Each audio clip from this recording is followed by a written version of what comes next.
recognized? Come on.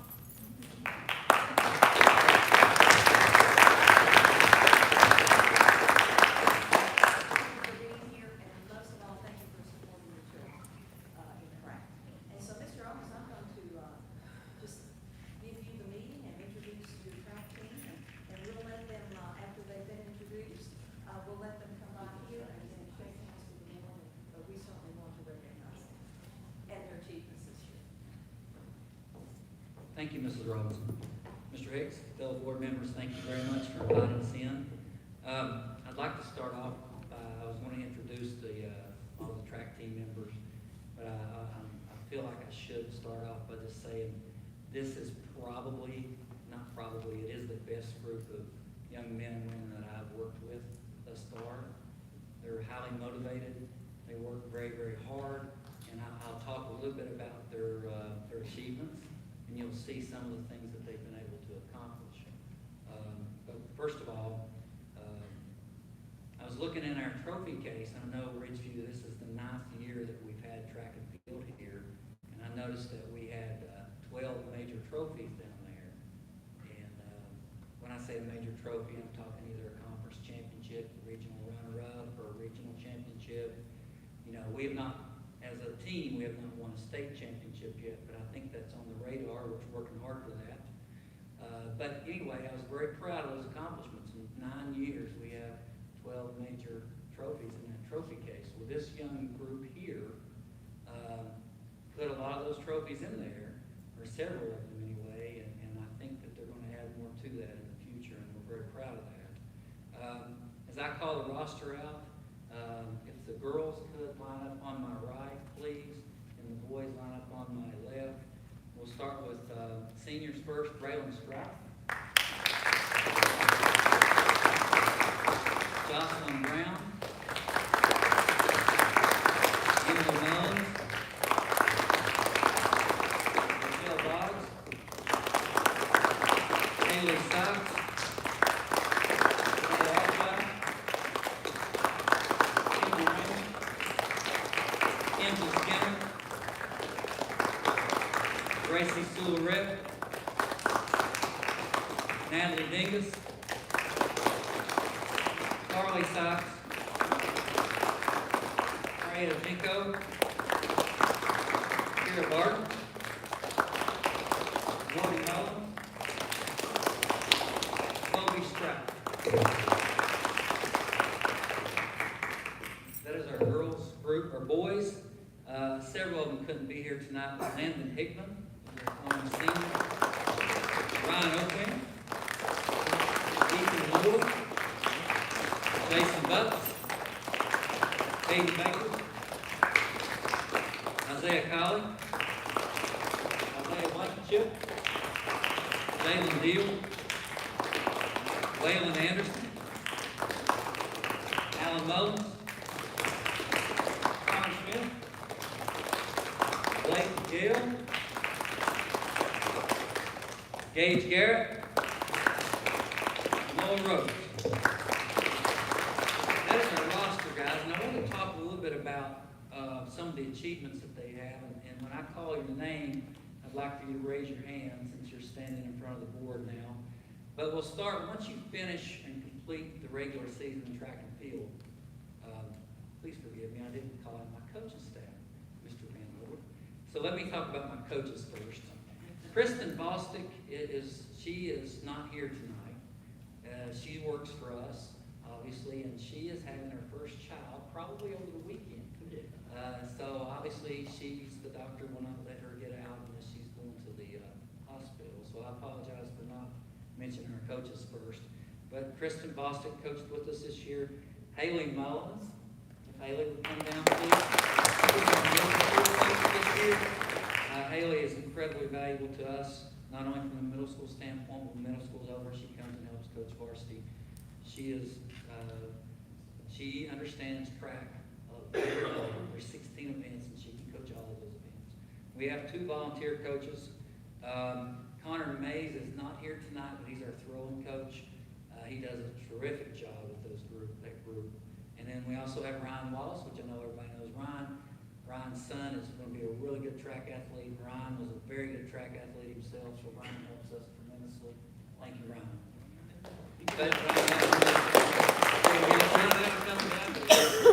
Come on down, Ryan. All right, so as I started to say, and I forgot my coaching staff, please forgive me for that. But once you get through with the regular season in track and field, you go into, there's 3 track meets at the end of the season. And the first one is the Conference 7 Championship. Going into that meet, you face teams such as Abington. Abington is tremendous. They've won 6 of the last 8 state championships in 3A. So it's highly competitive at that level. So we had several champions at that level, and I want to introduce those. For the girls, we had, as far as champion is concerned, Carly Sykes. You raise your hand, Carly. For the boys, we had Hayden Baker, Ryan Elfman, Connor Smith, Jalen Deal, Isaiah Colley, and Waylon Anderson. Very successful. We also had Mountain 7, all Mountain 17. For the girls, it's a pretty lengthy list, so if you want to hold your applause till later, after I finish. Carly Sykes, Natalie Dingus, Jocelyn Brown, Gracie Silverette, Morgan Mullins, Kenzie Ramey, Braylon Strouth, Kinsley Skinner, Kaylee Sykes, Emma Rose, Michelle Boggs, Colby Strouth, Hadae Abshire, Kara Barton. Those were all Conference 7 members that were very successful in the conference. Thank you guys very much. The boys conference, it's a pretty lengthy list, is Hayden Baker, Ryan Oakwin, Connor Smith, Jalen Deal, Landon Hickman, Isaiah Colley, Waylon Anderson, Noah Rose, Elijah Rose, Gage Garrett. Again, another lengthy list of people that are highly successful at the conference level. So if you could give them applause, please. After you finish the conference track meet, some of y'all know you go to the regional track meet. We were very successful in the regional track meet as well. We'll start with the girls. The girls had 2 Region D champions, and that would be Carly Sykes and Natalie Dingus. The boys had numerous Region D champions, had Hayden Baker, Ryan Oakwin, Connor Smith, Jalen Deal, Isaiah Colley, and Waylon Anderson. Again, at the regional level, really good. The people in the region that placed and made all region is another lengthy list. So I'll quickly go through those names. Girls, to begin with, Carly Sykes, Natalie Dingus, Braylon Strouth, Michelle Boggs, Gracie Silverette, Jocelyn Brown, Kenzie Ramey, Morgan Mullins, Emily Mullins, Freya Jenko, Kara Barton, Kinsley Skinner, Kaylee Sykes, and Hadae Abshire. All those people made it onto the state, and they did very well in the region. Thank you, ladies, for that. Boys, all region. Hayden Baker, Ryan Oakwin, Connor Smith, Jalen Deal, Isaiah Colley, Waylon Anderson, Gage Garrett, Noah Rose, Blake Gale, Elijah Rose, Landon Hickman, and Jason Butts.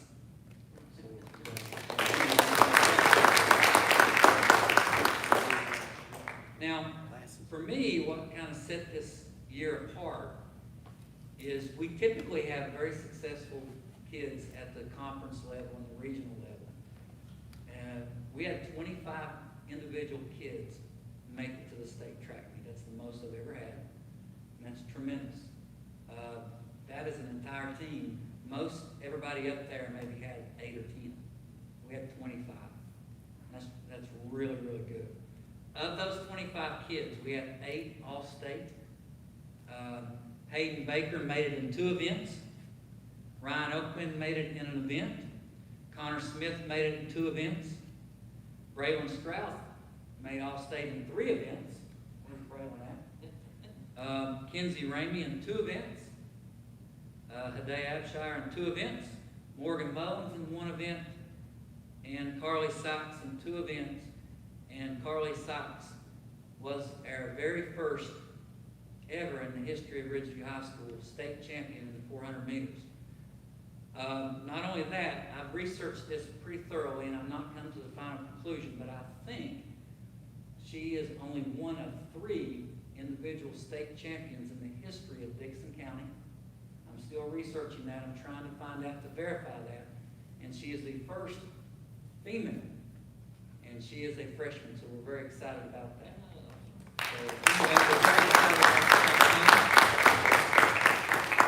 Again, Mrs. Robinson, Mr. Hicks, fellow board members, thank you for allowing us to come up here and celebrate the accomplishments of these young men and women. Thank you very much.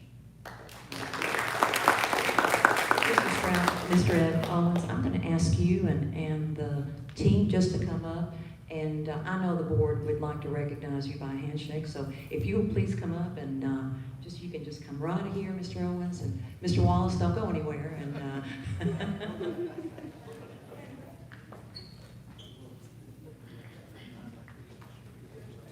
now, Mr. Owens, these seniors get to come back with us next year, right? Yes. Yes, I wish. So proud. So proud.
I think what makes the track team so incredible is that the first track meet, or I'm sorry, the first track, what would you call it? Track meet. Thank you. Was when we first came into Ridgeview High School. There was not a place for our track students to run track. And I always think about that. It's been 9 years, and just think what has been accomplished and then what will be accomplished in the next several years. And so I always marveled, how did our students compete at the state when they didn't even have anywhere to practice in their own county?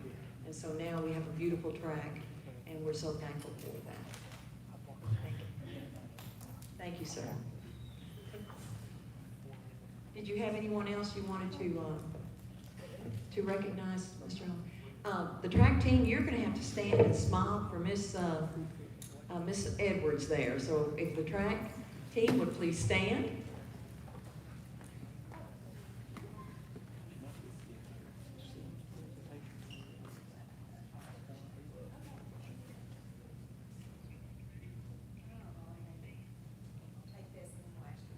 If anyone else wants to take pictures while we've got them captured.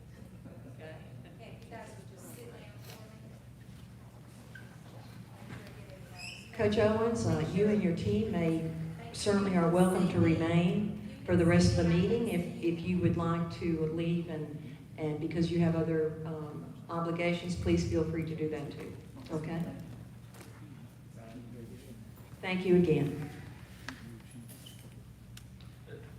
One or two of the old track coaches in here, we definitely understand and appreciate the accomplishments of you guys. And that's no small feat at all, especially in the 2A level. So congratulations, we're very proud of that.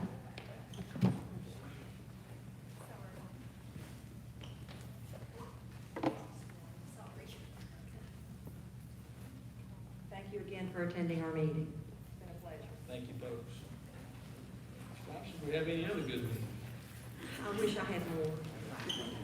We will. Certainly love to have our students with us. on my research.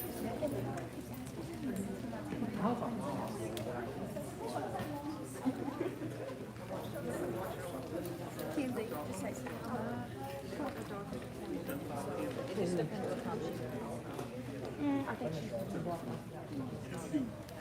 You ready to go home, Rex? We go to the spot. We got the spot. Okay. Yeah, that's good.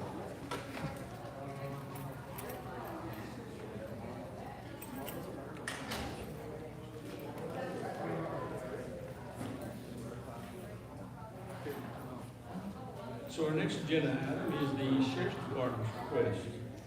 I don't see, Chief Deputy Owens with us. There he is. Never mind.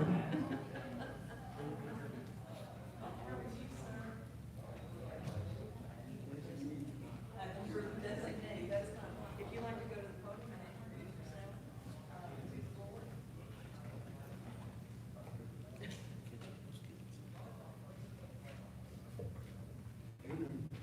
Evening. I'm Chad Elkins, Captain of the Dickenson County Sheriff's Office. The request you have before you is, it's in relation to a grant that the Sheriff's Office has been awarded through the Virginia State Police HEAT program, which stands for Help Eliminate Auto Theft. We've been awarded a grant that will fund 2 license plate reader cameras to be strategically placed in the county. Hayside and Clintwood Police Department have received similar grants, and Hayside actually has one of these cameras already operational. And basically, the cameras are provided through a company called Flock Safety. We never own the equipment. They maintain the equipment, they install it, and do maintenance, and maintain all the back end and the database. What these cameras do is, through this third-party company, they're tied into the National Criminal Information Center, which provides for real-time alerts on hot files such as stolen vehicles, Amber Alerts, missing persons, wanted persons. So if we have these cameras operational and a stolen vehicle or a vehicle identified in the Amber Alert passes by one of these cameras, we would get a real-time alert of the location and direction of travel of that vehicle. It's also a searchable database that we can use for investigations. For instance, if we have a crime and perhaps we only have a minimal description of the vehicle, such as a gray SUV, we can enter a search in that database for a gray SUV, assign a time frame to the search, and instantly get results of any gray SUVs that pass by any of these cameras in the county. That could help us establish a time frame, perhaps acquire a tag number. What we're asking is to place one of these cameras at the intersection of Dickenson Highway and Cardinal Street, which is the entrance to the former Clinchcote Elementary site, property owned by the school board. We're looking to place these cameras at locations just outside of state right-of-way. It's a much simpler process to get permission, simpler and quicker to get permission to place these cameras outside of state right-of-way. Be happy to answer your questions. Got questions? All right. No one has any questions, do we have a motion to approve the presented Dickenson County Sheriff's Department request for the placement of the camera? So moved. Second. Any further discussion? Hearing none, all those in favor, please say aye. Aye. Any opposed? Thank you. Thank you, sir. Thank you for attending. Our next item on the agenda is a surplus police car from the Board of Supervisors. Mr. Ross? Yes, I just received a title this afternoon, as a matter of fact. Kent Grant, our criminal justice teacher, former state trooper, has, I'm sorry? Oh, I'm sorry, Kent Woods, thank you, Kent Woods. Kent's probably saying, who? Kent Woods, thank you. Kent Woods, criminal justice teacher and former state trooper, thank you, has been talking with the sheriff's department about if he could use his surplus police car in his criminal justice class. And this week, as a matter of fact, yesterday, the Board of Supervisors have agreed to provide that surplus car to the Dickenson County School Board. The car will be parked at Ridgeview campus. It will not be driven by students. It will remain on the campus, only driven by Mr. Woods or authorized personnel. The vehicle will be garaged near Mr. Woods' class. Maintenance can be provided by Mr. Anderson and his auto mechanic class. We will have to provide insurance for the car and then gas. Mr. Woods told me that he plans to use the siren and all the lights and all the stop people in the campus and all those types of things as part of his class. And so we're very thrilled, and we just would like to take this opportunity to thank the Board of Supervisors for their generosity with that. So board members, if you have any other questions, and again, that was Mr. Woods, not Mr. Grant, but if you have any other questions that I may answer or clarify for you.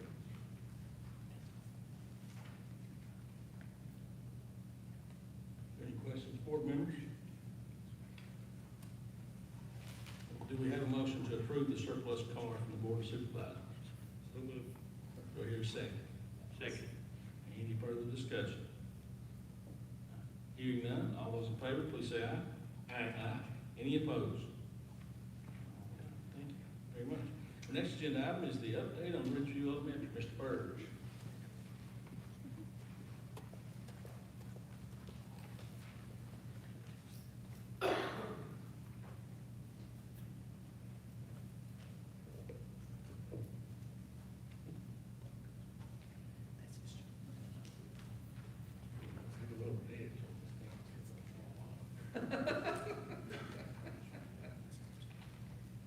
Getting hard to come up with things to put in this, Mr. Burge, at this point in time. Well, school's looking good. We'll see some pictures here in a minute. The final inspection, the punch list will be done next week. Final inspection will be done next Friday. This week, they've been installing furniture. They'll be working on sidewalks later this week, finishing them up next week. So it's all coming together well.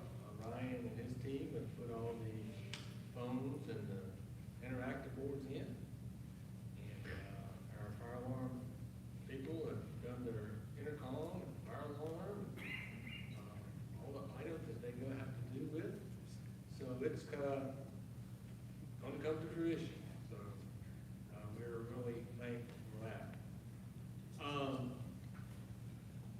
Like I said, I've already went over most things.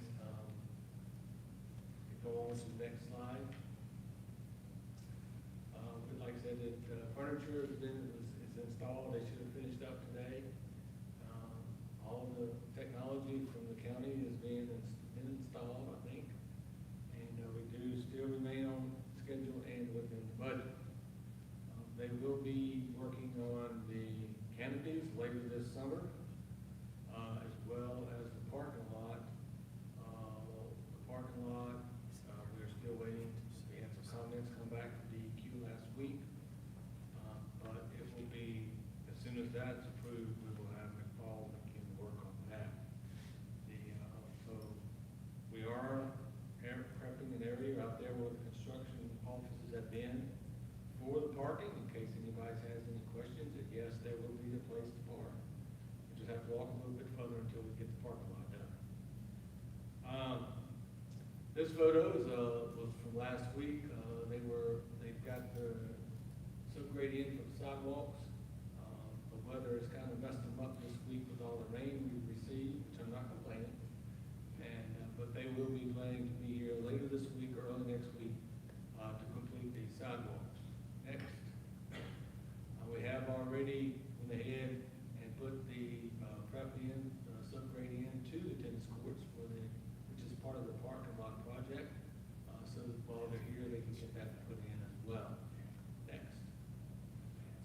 classroom, this was a week ago, when they had the floors waxed and cleaned up. Next, here's that same classroom with all the furniture from this week. Next, there's another classroom, same thing. It was waxed last weekend. And the next photo is now, it has furniture in there. Not quite all set up, this was yesterday, so they had kind of placing everything where it's at. Next, this is one of the classrooms that they were working on putting desks together and things yesterday. Next. This is, I think this may be lockers and, no, this is one of the new classrooms as well. One of the kidney tables and the lockers, a little sink over there. Okay, next. This is what the setups in the classrooms look like at the sinks. There's storage for the teacher, sink for the children to wash their hands when they come out of the bathroom, because the bathrooms don't have sinks in them in the classrooms. That's where the teacher can keep eye on them, I would think. Next. I think that's all. Anyway, it looks like we'll have everything ready to go. There will be, the only thing I will say is the exterior doors. We have temporary doors in there now. The other doors, unfortunately, have not arrived. They won't be here till about the 14th of August, but as soon as they arrive, we'll get those installed. The building will be secure when school starts with these temporary doors that we have. And they're not no ugly doors, they're FRP doors like some of the other buildings have on it, so they'll be all right until we get the final doors. Any questions on the addition? So it will be ready by the beginning of school, correct? We've had that question asked quite a bit, so. Thank you, Mr. Burge. All right, thank you, Mr. Burge. Mr. Burge, will you be with us in August? Yes. Once we'll have another final update in August. Very good. Hopefully the final.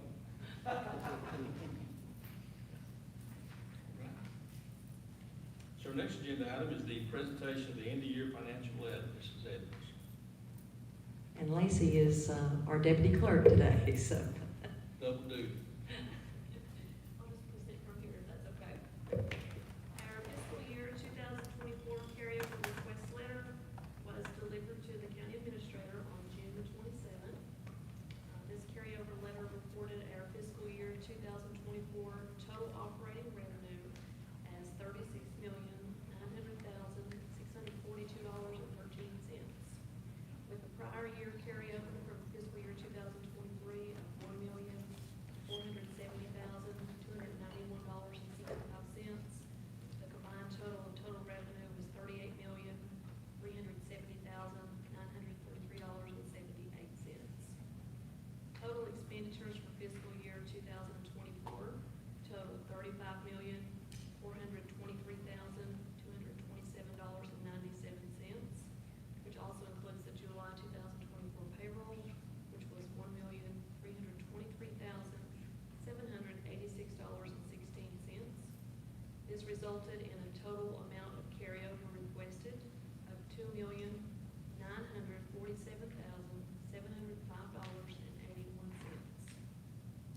It's broken down as follows. The GED testing funds is $10,676.97. Textbook funds, $106,396.39. The Dolly Parton Imagination Library, $33,456.14. The fiscal year 2024 security equipment grant, $80,006.23. The All-In Initiative and VLA funding, $1,106,629. Fiscal year 2023 state construction allocation, $938,814.32. The CTE competitive grant of May 2024 is $37,500. K-12 innovations grant, $39,416.85. And finally, the operational budget carryover for fiscal year 24, $594,809.86.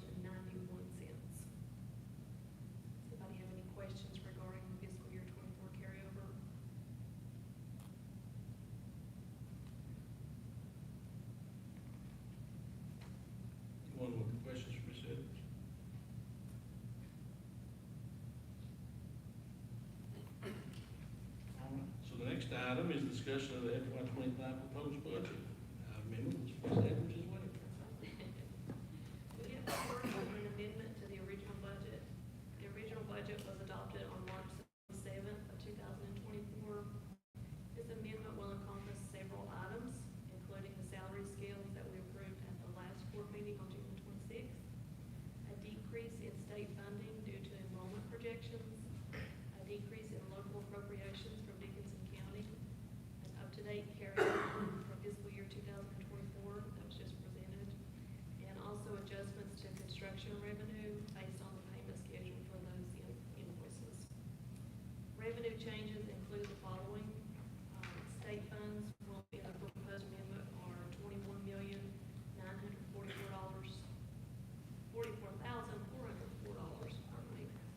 which is a decrease of $149,489. Federal funds are at $4,479,776, which is a decrease of $777,071. Local funds at $5,323,187, which is a decrease of $197,542. And additional funds at $2,947,706, which gives an increase of $569,092. This puts total revenue in the proposed budget amendment at $35,123,973, which is a decrease of $555,009 from the approved March budget.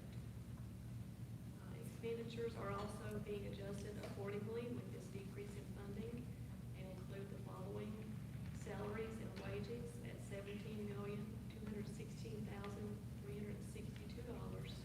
which is an increase of $356,963.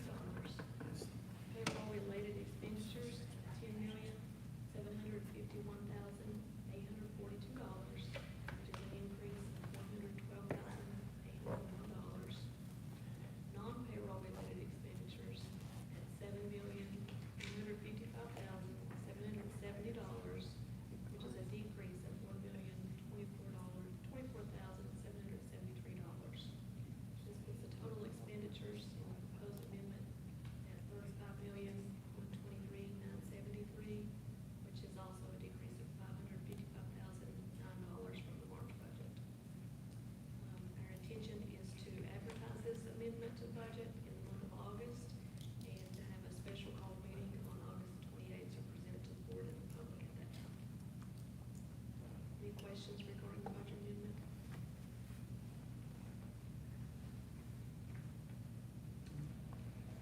Thank you, Ms. Edwards. Next is the discussion of the proposed DCPS CTE drug testing policy. Ms. Edwards.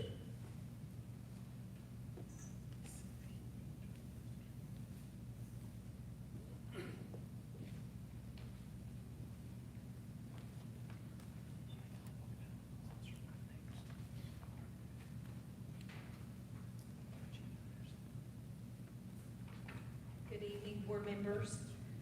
When I hear the word Miss Edwards, I jumped up when I heard Lacey's name. I'm not used to do, I said, "Oh, wait a minute, was I supposed to do so?"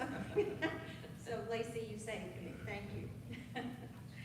I do have a rough draft of a drug policy to discuss with you guys tonight.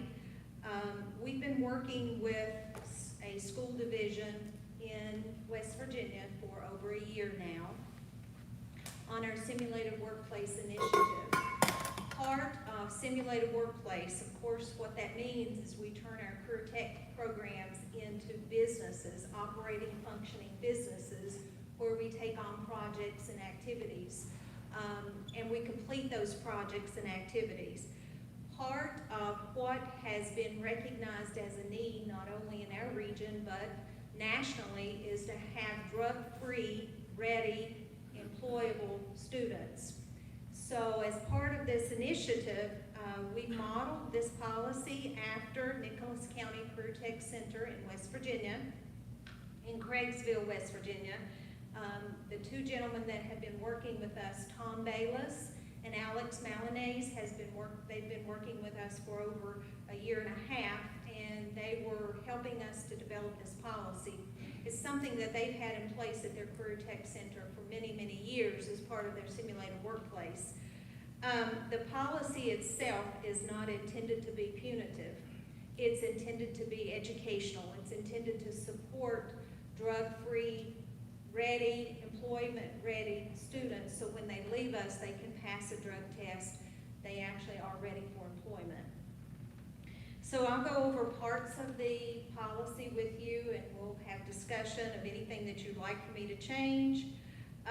Dickenson County School Board, in an effort to protect the health and safety of its simulated workplace students from illegal drug use and abuse, thereby setting an example for all students of the county schools, proposes to adopt the following policy for drug testing of simulated workplace.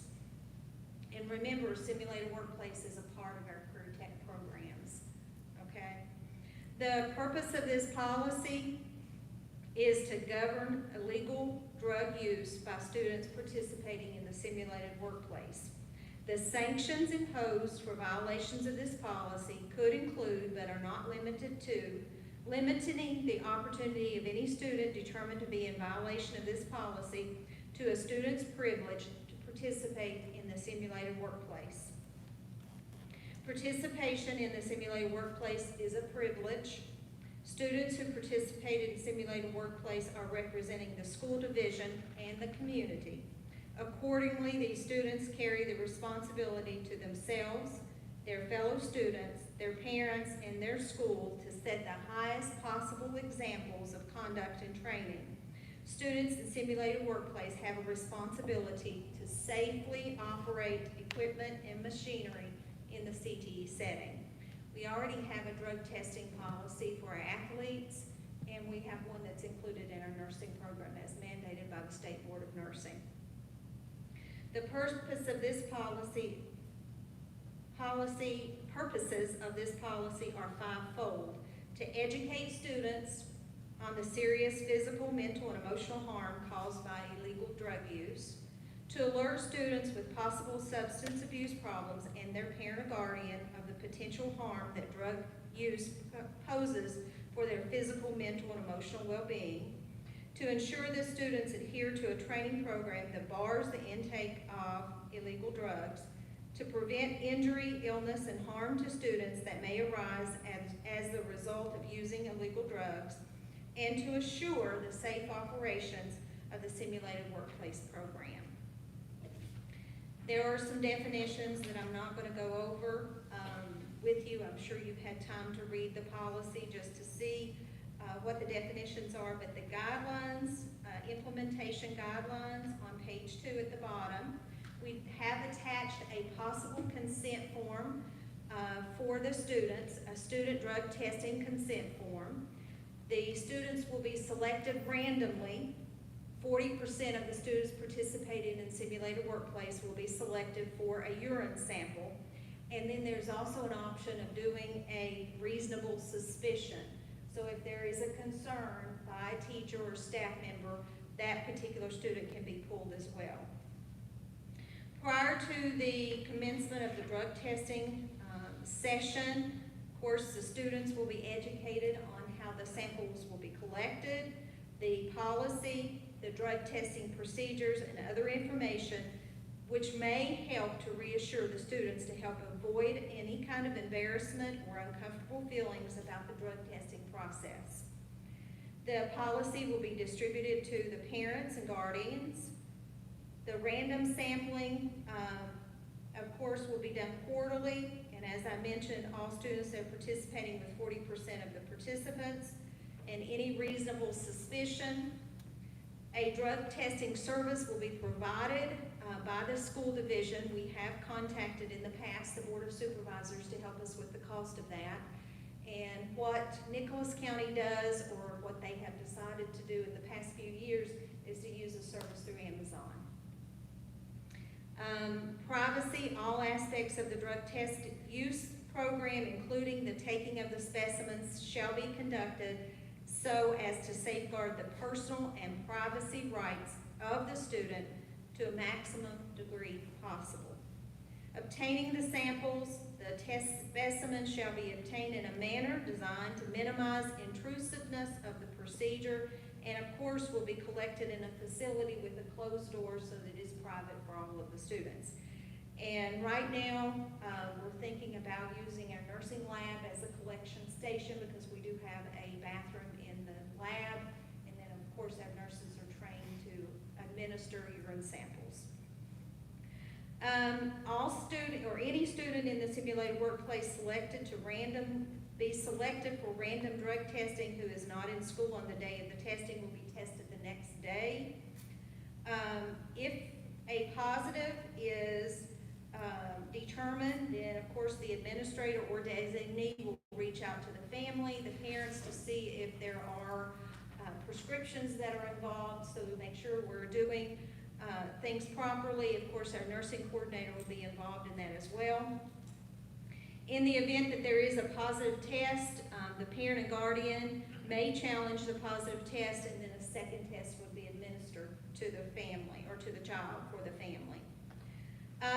Confidentiality, of course, the drug testing service shall notify a superintendent or designee of any positive test items. The designee shall provide written notification only to the student, the principal, and the parent and guardian of the student. The principal or designee shall schedule a conference with the student and the parent and explain the student's opportunity to submit additional information, including prescription drug usage. Test results shall be kept in files separate from the student's educational record. Shall only be disclosed to those school personnel who have a need to know, and shall not be turned over to any law enforcement authorities unless the law enforcement authorities presents a valid court order, subpoena, search warrant, signed consent from the parent. The consequences. Any student who tests positive in the drug testing program will have the following options. First offense.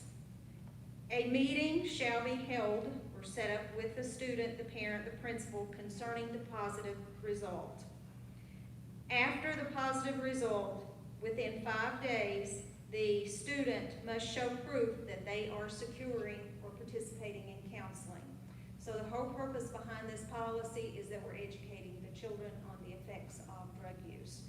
We do have Propel and other services in our school that we can use for that counseling. Second offense, suspension from participation in all simulated workplace activities for 14 calendar days and successful completion of 4 hours of substance abuse. So second time they're found, they are suspended from simulated workplace activities, not the CTE class per se, just the simulated workplace activities. So if they're doing a project, if they're working on a major project, the student would be doing something different than working on that particular project. They just would not be able to participate in the simulated workplace activities. And then third offense is that the student, this is after 3 times, and our students are only in class 1 semester for the most part, unless it's a T&I program, and then they're year long. So there's possible of being selected 3 times, but they would be suspended from participation in all simulated workplace activities. They would have different activities. They're still going to get their instruction. They're still going to do things in their class. They're just not going to participate in the simulated workplace activities. So the key to this policy, as I said, was that it is not punitive. A violation of this policy is not a violation of the Student Code of Conduct policy. Any participating student who tests positive in a drug test under this policy shall be subject to the restrictions described under the section labeled consequences. When the school district employees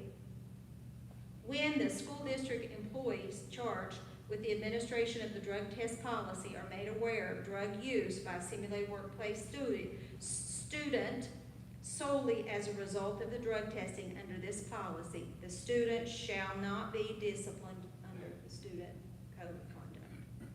So again, this is to help our students become work ready. so that they can enter the workforce and pass the mandatory drug test. Also, they're going to get a certificate. So each time that they go through the drug testing program, they will get a certificate to keep in their employment portfolio. So when they go for a job interview, they will be able to show, I've gone through this in my CTE program, I've passed a drug test. Now, they may still require them because it's probably company policy, but at least they have more evidence that they're more employable than some of the other candidates that they're fighting to get the job. So there is a parent permission form that is attached, that was attached to the policy. And of course, we tried to do this last year. We were unable to get it completed successfully, so we've been working on it this summer, trying to get a policy that works in place to help educate our students so that they do understand the negative effects of drug use. We'll take any questions or discussions, or if you have revisions that you would like to see to the policy, I certainly would appreciate those. So if you want to send them to me in email, we will come back together next time, discuss further. So if you have things that you would like to see or take out, again, this was used, Nicholas County Career Tech Center's policy was used as a model. Of course, we had to make it our own because Dickenson County is a little different, so we had to make it our own, but offering it to you as a suggestion. I may have missed it, but what do they sign the permission form? At the beginning. At the beginning? Yes, of each class. So if it is a one semester class, they would sign it at the beginning of that class. If it is a year-long class, they would only sign it one time. But they're aware of that before they go into the Yeah, class? if the policy is passed, then we would educate the students in the CTE class, and then the families would be provided a copy of the drug policy. The student would have to sign, the parent would have to sign the permission form in order for them to participate in the simulated workplace activities that are included in the class. Whether that's going out here on a job site or whatever happens, they would have to sign that in order to participate in those activities. You said is Nicholas County, have they shared any negative effects, unintended consequences that may have came along with this policy? They said it really has positively impacted their student participation in the CTE program because all kids, it's mandatory in West Virginia, it's not optional. We're optional, they're not. They said they very seldom ever have any kids that have gone to the third consequence because they're providing support. A lot of peer pressure is involved, so if you're working on a big project and you have Johnny over here who is not able to support the project because they've tested positive for drugs, and the only way they would know that is if the student shared that. Otherwise, the students do not know that. The only one that knows is the administrator, the teacher, and of course the student when they meet with them, but they have not seen anything negative. I had some community members reach out to me. They looked at this program, and a couple of concerns that they brought up about it was that possibility that because we're testing CTE students, that some students may choose not to enroll and do those CTE classes. Another thing they mentioned was if a student is, me and Mr. Rasnick are here, you take Mr. Hicks to get a drug test to pull him, then Mr. Rasnick tells everybody, and then by that time it's how the rumor mill gets started and say so-and-so had to go for a drug test, and so those kind of things, that was a concern that they had. And that's valid. And you mentioned that, and I guess this is one thing I didn't understand when I read it, is that there's a separation between the simulated workplace activities and the actual CTE class. Can you talk about that a little bit? I mean, a student could still take a CTE class, pass a CTE class, and be involved in it, but just choose not to sign this. Then they couldn't do any of the. But they just couldn't do those. Can you just kind of talk a little bit about the difference between that? Yes. How much of the curriculum is the simulated workplace activities? It depends on the program itself. Some lend itself better to simulated workplace than others. Our goal is to have a project, a culminating project in each class, which may be a community support project or it may be something else. If they choose to participate, then they're going to have to sign the drug policy, permission for the drug policy so that they can participate in those activities. If they don't sign it, then they won't be able to participate. Now, again, the nursing is mandatory because it's State Board of Nursing. So that's a little different, but they're still gonna have to meet their competencies. With NCCRI, we get to count a school-based enterprise as a workplace readiness activity, and because we get to count that as an activity, we can't always send our kids out onto the job site. Many school divisions that send their kids out on a job site require that anyway, because they're around other equipment. We don't have all of those options in Dickenson County, so we have to bring that in the classroom. So they're still gonna meet their competencies, they're still gonna do what needs to happen, they just won't be identified as a simulated workplace, and they won't be marked as a simulated workplace participant. So if I were taking woodworking, then, and didn't participate in simulated, I wouldn't be the disadvantage in that class. You'd just still because I get the don't class, participate. but you wouldn't be able to do the project, that would be, whatever that is. Like, for example, Devin, you mentioned the carpentry class, he's going to be, we hope, we've been trying to get a shed now for 6 months. We still haven't managed to get it, but he's gonna build one, I think. But he's gonna be building, actual portable buildings and selling them through the community. So that's gonna be his simulated workplace project. So if the student doesn't sign that, they're not gonna be able to work on building that building. They're gonna have to do something else in the classroom. And I think I read in there, you can correct me if I'm wrong, if a student was to refuse a drug test, I think was the consequence for that, they could not participate in the CTE class at all? Not in the class, but in the Just the simulated simulated workplace. I misunderstood that. Yes, Thank you. yes, yeah. Yeah. Because there's still, they still can meet their competencies and get their credit for the class. They just won't be able to do those hands-on activities that we often do. Now, again, you know, it's a concern when you have children that you suspect may be using drugs, using equipment in your classroom. So it is, of course, a concern, so the teacher is going to encourage the students to do that. Sorry for so many questions. No, it's perfect. We need to answer these questions because these are community questions that we need to respond to. So, anything else? Mr. Hickson and board members, we will again look at the policy, revise the policy, send that out to you again for your review. And if it's the pleasure of the board, we will again have it in the August board meeting and for further discussion, or at that time choose to consider the adoption for adoption, or consider the policy for adoption. But again, just your guidance, we just ask for your guidance as we step through these issues together. And I have asked Mr. Mullins to review the policy to make sure we're in compliance. Anything you want to add, Mr. Mullins? Yes, I've looked at the policy, actually went to the VSBA attorney with the policy and looked at it from our insurance company's perspective, so I feel like we are in compliance with law.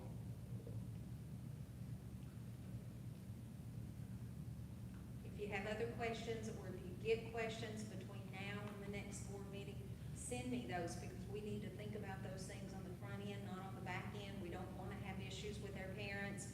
We want the parents to know this is for their child's benefit. This is not punitive. This is to help them, because sometimes kids don't really understand how using drugs can affect them securing a job. And most companies now require drug testing to be able to employ someone. Ms. Edwards, in a job, if a worker, an employer employee is tested positive, what are the consequences there? It just depends on the company and their own policy. Some have some educational opportunities, some don't. And again, it depends on the nature of the business, because if it puts the employee in danger, puts the other employees in danger, they're probably not going to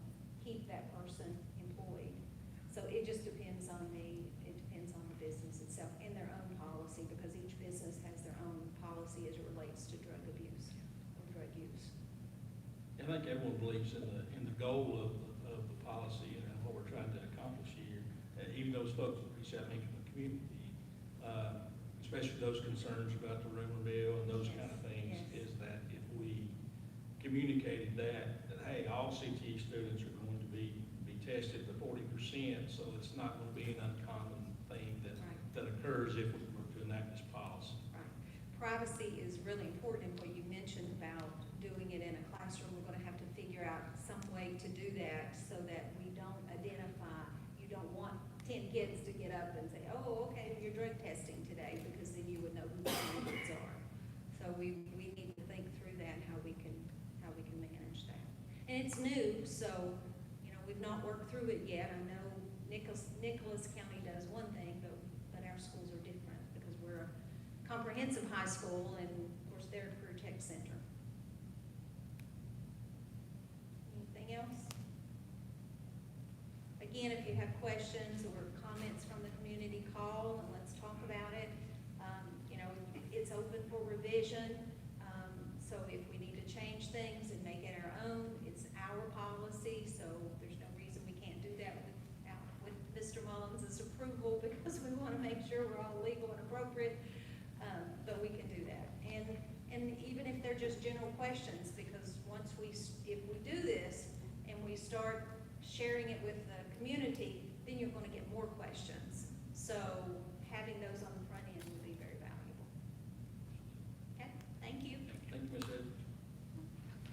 Sorry it took so long. All right. Mr. Deal with the Virginia Literacy Plan.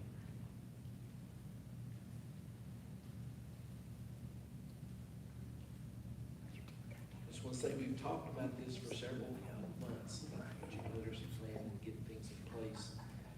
Denisha, Ms. Edwards, myself, and Ms. Robinson, and reading specialists, we were able to attend workshops in Abington to help us guide us through this process. So I'm sure you had an opportunity to look at the plan that we have in place.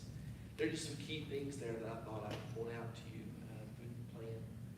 Like the first section there, we had to create a vision. Our big vision plan was that we wanted to ensure that all students in K-8, since that's where the focus is, receive good instruction. And by doing so, if you look at part 2, how is that going to be accomplished? Well, part 2 is the use of good quality material. And so HMH is something that we've been with for, I think, 5 years. And that has been on our list. We've been using that one all along. The state picked that one as one of the, I guess I'll say, good programs to follow, and that's where we're at. We've had several training events with it, and that's also part of this plan. We had to include all the planning and training sessions that we've done. So we went back to 2002. That's when our first training session started out with this HMH. A lot of times my teachers tell me, well, we don't know what's going on. We don't know what materials we have, so we've been trying to address that. There's lots of times they get so much that they don't know what to use. And that's the big thing about the HMH curriculum, is they overwhelm them with just so many different materials they can use. And then you find out that we only going to be using part of it. They were telling me the other day when I was talking to the rep, she says, well, we're including French and Spanish. I said, well, I don't think we might need that here in Southwest Virginia just yet, but we might get there. So our training sessions, if you look at part 3, it goes back to 2002. And we are continuing to look for other training options, such as letters. You know, that's a big thing in the state right now. If we could get our staff in K2 trained with letters, I think we would be more in the right direction. And you may or may not know, but all teachers in K8 starting this fall have to be trained through a campus class. It's about 20 hours that they have to go through. And that's all K-8 teachers. I thought, well, math people and science people probably won't have to go through that, especially at the middle school, because they're a little more subject-oriented, but they also have to go through the training. They do limit the amount of time they have to spend, though it's not the full 20 hours. All of them go through nine modules. So as we learn more about that, I've got our teachers registered, so we're getting ready to get that started. We are going to be doing some training here. the first few days of school. We've got the Virginia Literacy Partners will be here on Wednesday, August the 7th. They'll do a presentation on explicit instruction, and I think that's a good thing for all our teachers. We find that a lot of our teachers may or may not have had that training, so it'll be a good refresher, and it will be a good introduction. Part 4, we have to monitor progress of our teachers. So the state of Virginia has went away from the term PALS, so they went to VALS, and that's just another way of screening your K-3 teachers, not teachers, but students. 4 through 8, they are presently working on that. So as soon as they get that in place, we'll have to do that as well. But I don't expect that till the next school year. We've also purchased iExcel. It contains all 4 content areas, and we're going to use that for math diagnostic because right now we really don't have one. So iExcel will use the math part. Excel will do a reading diagnostic for us, and that's going to help us come up with these reading plans. And not only that, but it'll help us write those and give us some good intervention for the students. We'll also be using CIP benchmarks and RESOL testing. Assessing throughout this, as far as the vision goes, what kind of things will we be looking at? We're going to look at, are our teachers having common planning times to be able to work together on this? Because we find that, if everybody's out doing their own thing versus working together, don't always come together. It doesn't mesh like we'd like for it to. And with the addition of the reading specialists for the last 2 years, I feel like that they have been a big help in the classroom. And I think Ms. Martin is going to mention something about policy and the reading specialist here in a few minutes. When we adopted the comprehensive plan back in February, I also included part of this in the plan, the Virginia Literacy Plan, in that comprehensive plan. I guess I got that right. So, but anyway, we made sure we included that because we knew it was coming. And lastly there, the hardest thing I feel like that I think we struggle with this some about informing our parents what's going on. So our plan is to do open houses, and during those open house meetings is to share the information with parents. Here's what's coming, here's the testing that we're going to do, and we're going to share, if your child's not on grade level and we have to do a plan, you're going to come in and meet with us, and we're going to try to come up with the next steps. How can we help your child? And so I think with those things in place, I'm hoping that we will go in the right directions. I think we will. But our teachers, I just worry about all the things that we're putting on, because they do have a lot coming out most of the time. But any questions?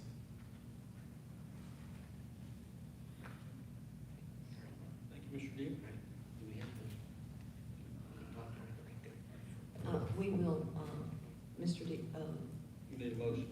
we need a motion. Yes, absolutely. As I was sharing with Mr. Deal, I'm not quite sure if we need board approval on the Virginia literacy, but we do have an upcoming VSBA policy that Ms. Martin is going to talk about. So just for clarification, if we could have a motion to accept the Virginia literacy plan as presented, that way we've done that. Mr. Resnick asked a question. Mr. Steele, are all teachers familiar with this now? We only have them posted on the web. They probably have not seen this yet. So That's going to be coming up here. and the days that they'll be, okay. Yeah, we got new teachers are going to see it there on Thursday, August the 1st, and then we'll have the Virginia Literacy Partners here will be here on August the 7th, and I'll be meeting with the groups as well. So we'll make sure everybody's aware of it. Okay, thank you. Yeah, these is, the Virginia Literacy Plan is something Virginia says we gotta do. We have a choice. For sure. Any other questions, Mr. Deal? All right. Do I have a motion to approve the Virginia Literacy Plan as presented? So moved. Here a second. Second. Any further discussion? Hearing none, all those in favor, please say aye. Aye. Any opposed? Thank you, Mr. Deal. I will also be sending the board the staff development calendar. Mr. Deal and the entire staff have been working on that. It's a work in progress, but we have 4 very busy days coming before school begins. And so I want to thank Mr. Deal and Mr. Mullins, and everyone, Ms. Edwards, Ms. Martin, on working on the staff development workday schedule. And I'll send that out to the board so that you kind of get an idea of all the things that are going on before school starts. With the rescheduling of the United Way presentation, our next agenda item is the update on Governor Youngkin's executive order number 33. Well, Mr. thank you. Robinson. We have tried to educate our parents and of course our teachers, everyone on this executive order, which was published on July the 9th. The order stipulates that all school divisions must have a cell phone policy in place that promotes cell phone-free education in K through 12. And so I'm very delighted to say that the board has approved a policy in June. And so we are more proactive, I think, than reactive in this situation. The cell phone-free policy has to be in place by January 1, 2025. As we read the policy, it appears that the cell phone holder is one of the things that school divisions will be allowed to do. School divisions will be able to submit or must submit their cell phone policy, and we've already done that. I'd just like to, because I did not have this the last time, but this is the cell phone policy. This is the cell phone holder that has been purchased and has been delivered to every class. And of course, teachers can pick this up anywhere they like to in their room, but they have received it this week. And this is not a board policy now about the cell phone free education, but it's also now an executive order.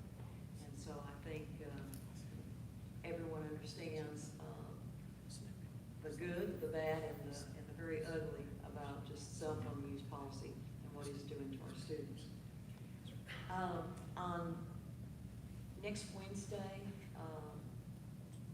or Thursday, excuse me, August the 1st, as part of the executive order, there will be a listening session at the Southwest Virginia Higher Education, and parents and stakeholders and community members have been invited from all Region 7, 19 counties to attend from 3 to 4:30, and representatives from the BDOE will be there to hear comments and their thoughts on the cell phone policy. There are several counties, as we've said, Fairfax, Louisa, that have banned cell phones completely.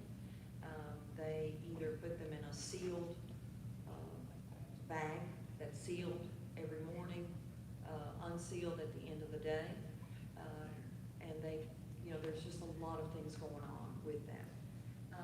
We hope that the cell phone policy that the board has adopted, number one, will be implemented with fidelity, and that parents and students and staff will help us to use the cell phone policy so that we don't have to take further steps.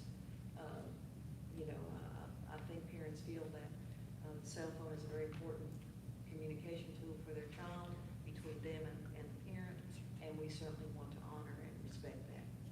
So we will keep you informed, I'm sure, as we move along this process.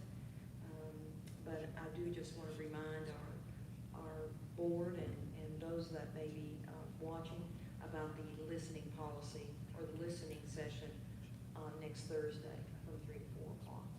So, any questions on that?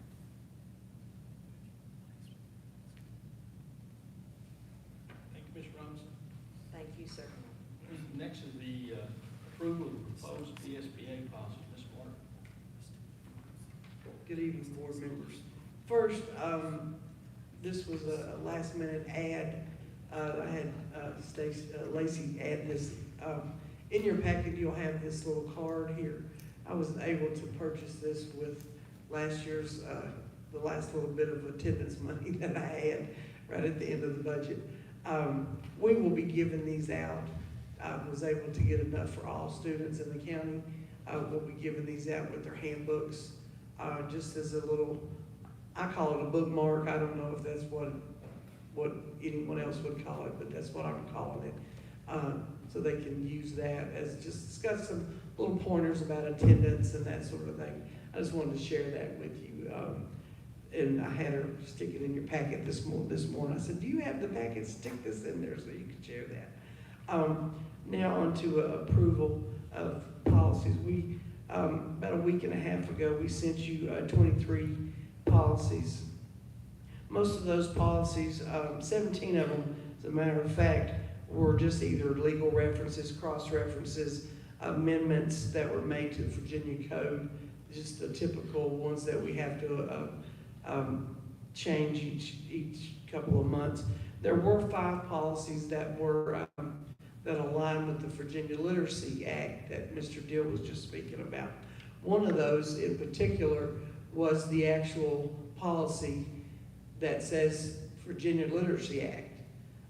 So I'm glad that you made that motion and approved that motion, because there's a policy that says Virginia Literacy Act that I'm asking you to approve as well. 3 were brand new policies. 2 were policies that were already in place that just had amendments to it to include the Literacy Act. And so at this time I ask if you have any questions in reference to the policies that I had sent you, and if you do, I would be glad to entertain those questions.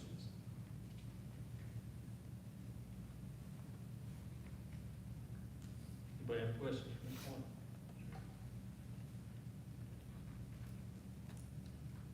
Do we have a motion to approve the VSB policies as presented? So moved. Do I hear a second? Second. Any further discussion?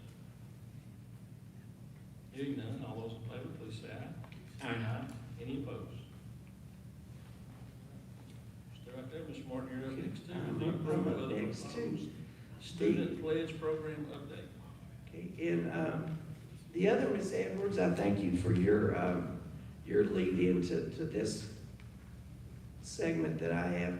Our pledge program is the drug testing policy that we have in place. It's been in place since 2003, and it's for students that participate in extracurricular activities. A committee met this summer, and we felt like the policy needed to be updated so that it fell in line more with our discipline. The policy is not meant to be punitive, as Ms. Edwards' program that she was talking about. It's more for education, intervention, that sort of thing. But there are some consequences for breaking your pledge as an extracurricular athlete or participant. And so we felt like it needed to be more in line with that. And so we made some adjustments. One of the things, there was just a few adjustments that we needed to make.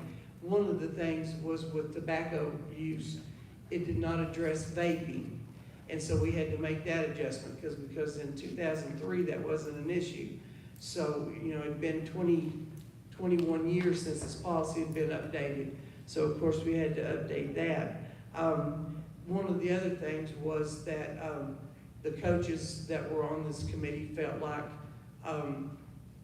in 2003, if you were caught with tobacco, you were suspended from school. That was the discipline. You were suspended for 3 days out of school. That was your suspension. Well, now it's usually ISS. And so with this policy, with the 2003 pledge program, you were suspended from the ball team for 7 days. You weren't allowed to come to practice. You weren't allowed to participate on the team until you went through the intervention program. But it was for 7 days. So when we looked at it, we said, that seems a little unjust compared to what our discipline policies are now. So let's sort of get that more in line. So we sort of looked at that, and really the changes were for first offense, and it was for tobacco and for vaping. And we said, let's put that more in line and use an intervention type program. And we used a vector program, which I've talked to you about before. And so we proposed that for a first offense, the student be suspended for 3 days from the team, but be allowed to come to practice. They just can't participate in the competition for at least one event, and that they have to they have to participate in an intervention and do classes or modules through our Vector program. And so that's basically what we're proposing is to basically update our pledge program to fall in line more with our current policies that we have now versus what the policies were in 2003. This isn't in-house printing, but I do need to get it approved tonight so that I can get it, because football and volleyball start in 2 weeks. Actually, I think they were out there practicing today when I came up here. So I do need to get it approved so that I can get it in the hands of the young athletes that are participating. So I ask if you've had a chance to look over that for a motion for approval. Or if you have any questions, I would entertain those as well. Ms. Moore, this program's on for almost, well, over 20 years now, Yes. right?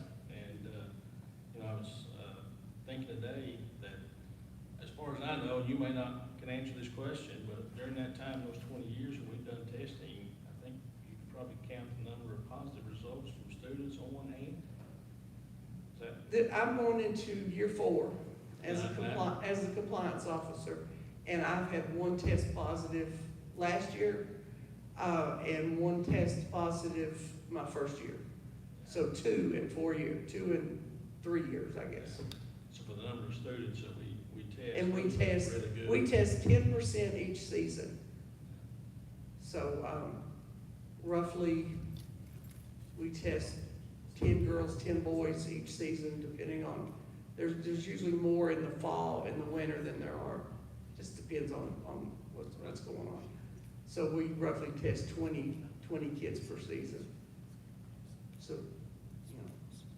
Well, I definitely appreciate your lead on this to review and kind of update this for, current times, to reflect those changes, as it has been 20-some years since we've been doing it. 20-some years.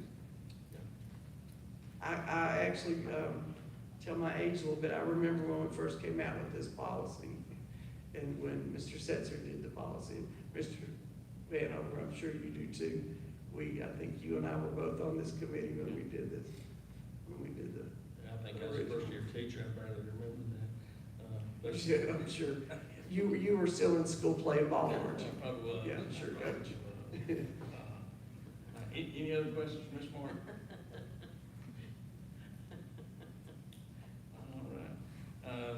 Hearing none, do we have a motion to approve the student pledge program? So moved. Second. We have a second. Any further discussion? All those in favor, please say aye. Aye. Any opposed? Thank you, Ms. Martin. Thank you so much. Our last agenda item is the update on the transition of Clearwood Elementary to Ridgeview campus for the 24-25 school year. Mrs. Robinson. Thank you, sir. I'm sure the board members will be delighted to hear that this is probably next to the last update on the transition of Clearwood Elementary School to the Ridgeview campus. I hope that in August we will be able to report and close this transition or this agenda item down. I think Mr. Burge did an excellent job of explaining how things have been quickly moving for the last 2 or 3 weeks. I have been there. I can assure you that we will be ready. We are ready, and the classrooms look absolutely beautiful. All of our schools look just excellent. The work that our custodians and our maintenance staff have done are just exceptional. They're excellent work. We will, the one thing that I want to mention, and for our parents, our stakeholders, our community members, is that the first few days of school are going to be challenging. Moving all of our students here, having the bus transportation, having parents bringing children, having new parents in our campus, it will be challenging. And so I just ask for patience. I ask for kindness. I ask for all the things that to work well together. We will work through it. I'd like to report that our law enforcement, I've spoken with our sheriff and Scotty Owens, and they're all going to be here in full force that first week. but it will be challenging, and there's no doubt. And people will be upset, and they'll be sitting in line for a while, and all those kinds of things. But again, I just ask for kindness, for respect for our law officers and our staff members who are out there trying to help with the traffic. It always, every year that every year, it takes a while to tweak all the things down, but the job that bringing everybody on one campus is going to be exceptional, and it will require a lot of planning, and which we've already started to do, and thank heavens that we had last year as kind of a role to play with that. I hope that we have no intercom problem the first day. Mr. Burge has assured me that we won't, but I'm sure we'll have something else that will take its place. So I will keep the board members informed. If you hear of something, please let me know. We plan to be out here at 7 every morning for the first week or so, just to make sure, and then staying late to make sure that all our buses come. Our parents that bring children the first day of school, it may be more frustrating for you, and we understand that that's a tradition in many of our families, but just getting through the line is going to be difficult. We hope that the buses go better, but again, we hope and we're praying for a good day, and we're excited. We're excited to have everyone on campus. We're excited for the opportunity to do what we're doing, and so I invite you to come, and if you come, I'll put a yellow vest on you, and you can help me direct traffic. So whatever time you have, we will make sure we have a job for you to do. So any questions on that, any comments or anything at all? Thank you, sir. Any questions? And this time we'll have board comments. Mr. Adams? Well, it seems like a lot of work has been done, and certainly, Mr. Bird certainly gives a good presentation when he's here. I'm gonna miss him. I think August may be his last meeting with us, is that correct? He said he'd be back in August. In August, right? He's been good, but seeing all those students up here, those student athletes, I can remember hearing about how things used to be in the 40s and 50s when they had girls basketball in the 40s and 50s. Somewhere in the 50s, it disappeared, and I think that was about the only sport they had that the females could participate in. But Hayside managed to win a state championship without a gym. Flintwood managed the state championship without a gym. That was Coach Dickenson. They played outside and practiced in the band room inside in the old building at the Memorial High School. And just thinking of the opportunities, neither of the three schools had a paved track back in, until Ridgeview, I guess. And when we traveled to Grundy or places like that in the 60s, during my time in high school, everybody, they practiced on grass, and it's a lot different running on asphalt and grass. Those people are on asphalt, they have the advantage for sure. How far we've come, how far those children come. See all those young men and women up here and been not only in the track, but in everything else we've had through the past year and past several years since Ridgeview. The opportunities that our boys and girls have are just beyond what we could ever imagine in my time in school. And I'm so proud that they have this facility and this opportunity, not only in sports, but certainly the academic side. And we've seen that in the classes, the band classes, and the success of the band, and the academic successes our students have had. It's just, and the opportunities they have. I think most parents realize they can have maybe 2 years college under the belt before they leave Ridgeview High School. And I think that's just fantastic. And certainly appreciate everything that's been done to make all this happen. Well, there could be a lot to talk about.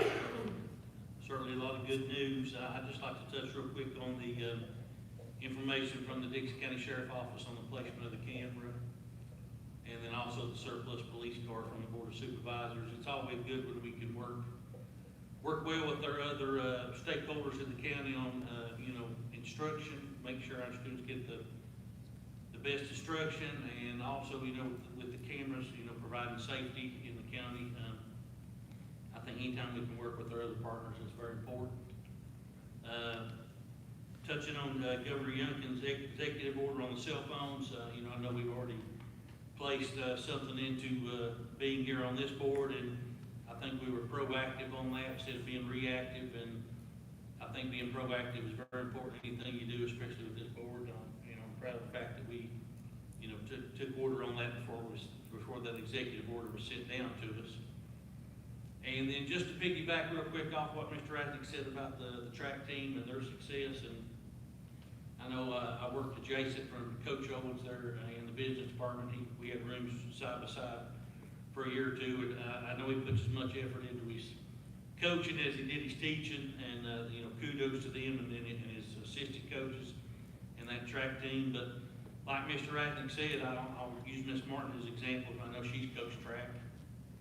It's hard to teach a kid how to use starter blocks when you ain't got any place to put a starter block, or how to run a turn when you don't have a turn to run in.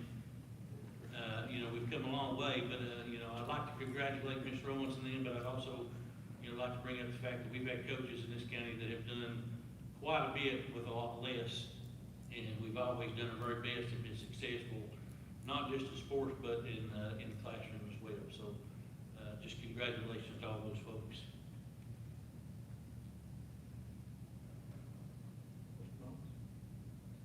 I'd like to echo what both board members said about the track team and the successes and accomplishments. I was thinking there, sitting here a minute ago, thinking about 9 years ago. It's hard to believe it's been 9 years.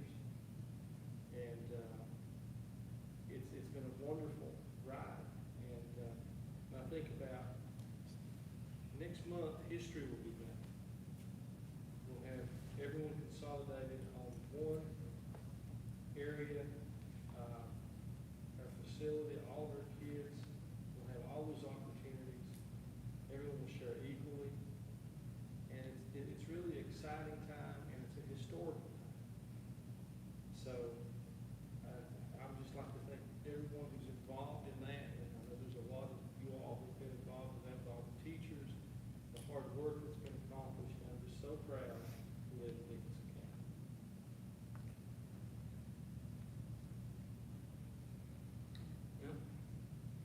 I'd just like to thank the Board of Supervisors for the addition to the car. I think that's going to be a great addition to our program there. I appreciate all the work that everybody's doing into going into all these things. We mentioned the pledge program,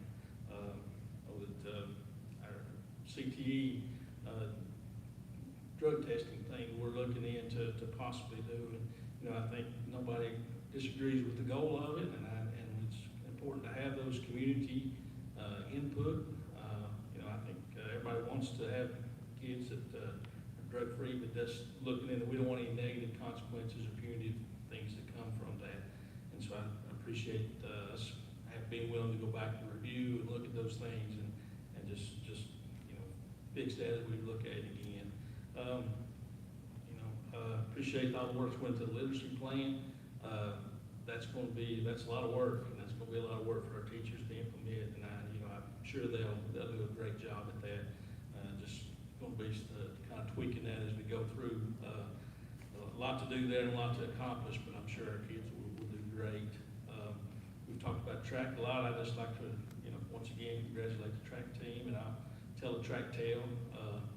We talked about how folks did things with a lot less, and I think I remember a story. I wasn't here at the time, but I think Justin Hamilton, he qualified for the state track meet hurdles, and at the time, Clearwood High School only had 3 hurdles that were donated to them from a school from Wise County, And so, but if you look about those things and all the other accomplishments that people have done, and teams and schools have done without, really having all the resources they might need, you know, it really begins to look at how appreciative that we can be, that we're all here now, and the opportunities and all the things and resources that we're able to give our kids. And then here we're just upon a few weeks of having all of the students from Dickenson County here and be able to give them the best we can possibly give them. And we're very blessed to be able to do that. And so other than that, I would just say enjoy the last few days. The first day of school is coming quickly, and just wish everybody to have a great start. Chairman Dickinson, I'd just like to add, I'd like to thank Ms. Edwards for her first meeting, doing all she's done. She's done 2 for 1 tonight. She did a good job at it, so just like to say we're thankful for you. Mr. Hicks, if I may, I'd like to recognize Dr. Lurton Law. I know he's difficult to see, but he's sitting right there, and he has sat through the entire meeting. So welcome back, sir, and it's good to see you. It's good to have you. So you're gonna give a speech? I think Dr. Lyles wanted to give a speech, I think. Sat by the door in case I wanted to run. Good to have you, Doc. Yes, for sure. You're hiding there, sir, and not many of us could see you. All right. Any other comments, guys? All right. This time we'll go into a closed session, and closed session pursuant to section 2.2-3711, paragraph A of the Code of Virginia. There will be a closed session for the purpose of employment issues relating to discussion or consideration of specific individuals for employment as elementary teachers, secondary English teachers, special education teachers, part-time teacher aides, coaches, substitutes, FMLA, and resignations and retirements pursuant to Virginia Code Section 2.2-3711A. And 2, to consult with legal counsel regarding the investment of public funds associated with school construction and consultation regarding actual or probable litigation, along with consultation regarding specific matters requiring legal advice pursuant to Virginia Code Section 2.2-71A, 6, 7, and 8 of the Code of Virginia. Is there a motion to go into closed session? So moved. Is there a second? All right, all in favor, indicate by saying aye. Aye. Any opposed? We are now in closed session.